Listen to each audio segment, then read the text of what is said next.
불법적인 강제징용에 대해서 한일 청구권 협정과 별개로 우리 국민이 일본 기업의 금전적 책임을 물을 수 있다는 대법원의 첫 판단인데요.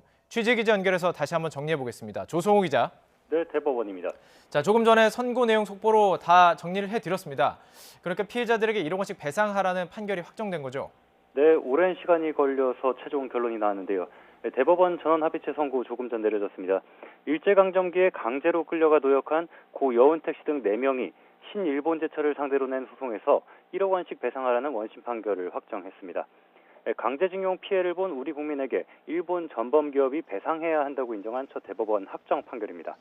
이 사건은 대법원장과 대법관 12명으로 이뤄진 전원합의체에서 다뤘는데 김명수 대법원장을 포함한 대법관 7명의 다수 의견은 한일 청구권 협정으로 피해자들의 손해배상 청구권이 소멸하지 않았다는 판단입니다.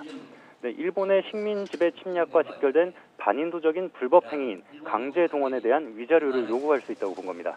네, 권순일 조재현 대법관은 우리 정부가 배상하는 게 옳다는 취지의 반대 의견을 냈지만 소수 의견에 그쳤습니다. 여 씨 등은 일본 법원에 먼저 소송을 냈지만 패소하자 우리 법원에 지난 2005년 소송을 냈습니다. 대법원은 지난 2012년 일본 기업의 책임을 물을 수 없다는 1, 2심을 뒤집는 취지의 판결을 했고 파기환송심 재판부는 강제징용은 식민지배와 직결된 반인도적 불법행위라며 피해자들 손을 들어줬습니다. 대법원은 5년 동안 시간을 끌어오다 지난 7월에야 사건을 전원합의체에서 다루기로 했습니다.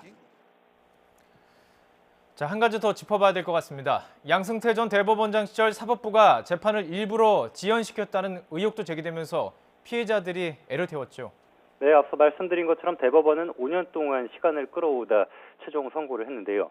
네, 대법원 판결을 기다리는 동안 원고 4명 가운데 올해 94살인 이춘식 씨를 제외한 여운택, 신천수, 김규수 씨가 결론을 보지 못한 채 세상을 떠났습니다.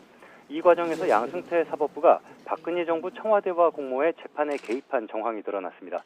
당시 법원 행정처가 해외 파견법관 자리를 더 얻어내려고 외교 마찰 소지가 있는 이 사건의 판결을 미루는 방안을 검토한 문건이 발견된 겁니다. 이를 포함해 사법농단 수사가 본격화한 뒤에야 대법원은 심리에 속도를 내기 시작했습니다. 지금까지 대법원에서 YTN 조성호입니다.